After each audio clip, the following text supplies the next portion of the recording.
بسم اللہ الرحمن الرحیم۔ ناظرین السلام علیکم ورحمۃ اللہ وبرکاتہ۔ فرعون جو حضرت آسیہ کو ڈگمگا نہ سکا۔ فرعون حضرت مشوطہ کو شہید کروا کر جب گھر پہنچا تو اپنی بیوی حضرت آسیہ رضی اللہ عنہا سے کہنے لگا، آج یہ واقعہ پیش آیا ہے کہ میں نے ایک عورت کو عبرتناک سزا دے دی۔ اس کی بیوی نے کہا، تیرا ناس ہو، تو نے ایک معصوم بچی کی جان بھی لے لی اور ایک بے گناہ عورت کا بھی قتل کر دیا ناحق طور پر۔ فرعون نے کہا، میں نے اس کو اس لیے عبرتناک سزا دی کہ وہ مجھے خدا نہیں مانتی تھی۔ یہ سن کر حضرت آسیہ رضی اللہ عنہا نے کہا، خدا تو میں بھی تجھے نہیں مانتی ہوں، بلکہ تو ایک عام انسان ہے۔ جب فرعون یہ سنا تو حیران رہ گیا، کیونکہ اسے حضرت آسیہ رضی اللہ عنہا سے بڑی محبت تھی۔ حضرت آسیہ رضی اللہ عنہا کو اللہ تعالیٰ نے بڑا حسن و جمال عطا کیا تھا۔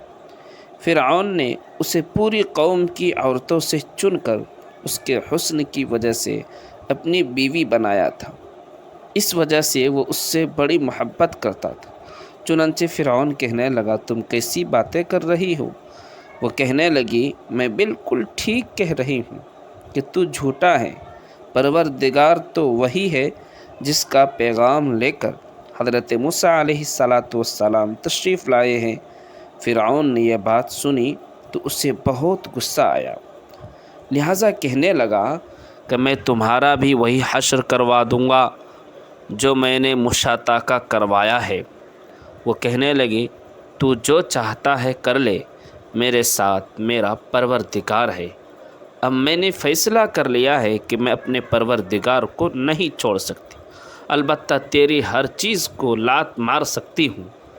جب اس نے یہ بات سنی تو پھر دربار میں آیا۔ اب پھر اس نے لوگوں کو بلوا لیا اور کہنے لگا، دیکھو یہ کتنی بڑی سازش ہو گئی ہے۔ موسیٰ علیہ السلام نے میری بیوی کو بھی بہکا لیا ہے۔ آج میں اس عورت کو یا تو مار ڈالوں گا یا پھر وہ اپنی بات سے ہٹ جائے گی۔ چنانچہ اس نے اپنی بیوی کو گرفتار کروا کر دربار میں بلوا لیا۔ وہ تو ملکہ تھی اور اس کے اشارے پر نوکر چاکر بھاگ بھاگ کر کام کرتے تھے۔ لوگ احترام کی وجہ سے اس کی طرف آنکھ اٹھا کر بھی نہیں دیکھتے تھے۔ آج وہ فرعون کے دربار میں ملزمہ بن کر کھڑی ہے۔ فرعون نے اسے کہا کہ تو اتنے عالی شان محل میں رہتی ہے، اتنی نعمتوں میں پلی ہے، میں نے تجھے اپنی محبوبہ بنایا ہوا ہے، تجھے اب محل والی ناز و نعمت والی زندگی سے محروم ہونا پڑے گا۔ بہتر ہے تو اب بھی باز آ جا اور مجھے مان لے۔ وہ کہنے لگی، اب میں نے ایمان قبول کر لیا ہے، لہٰذا میں اپنی بات سے پیچھے نہیں ہٹ سکتی۔ چنانچہ فرعون نے فیصلہ کر لیا کہ میں اسے ضرور سزا دوں گا۔ فرعون نے سب سے پہلے سزا کے طور پر اسے رسوا کرنے کا فیصلہ کیا۔ چنانچہ اس نے کہا کہ سب سے پہلے اس عورت کے جسم سے لباس اتار دیا جائے۔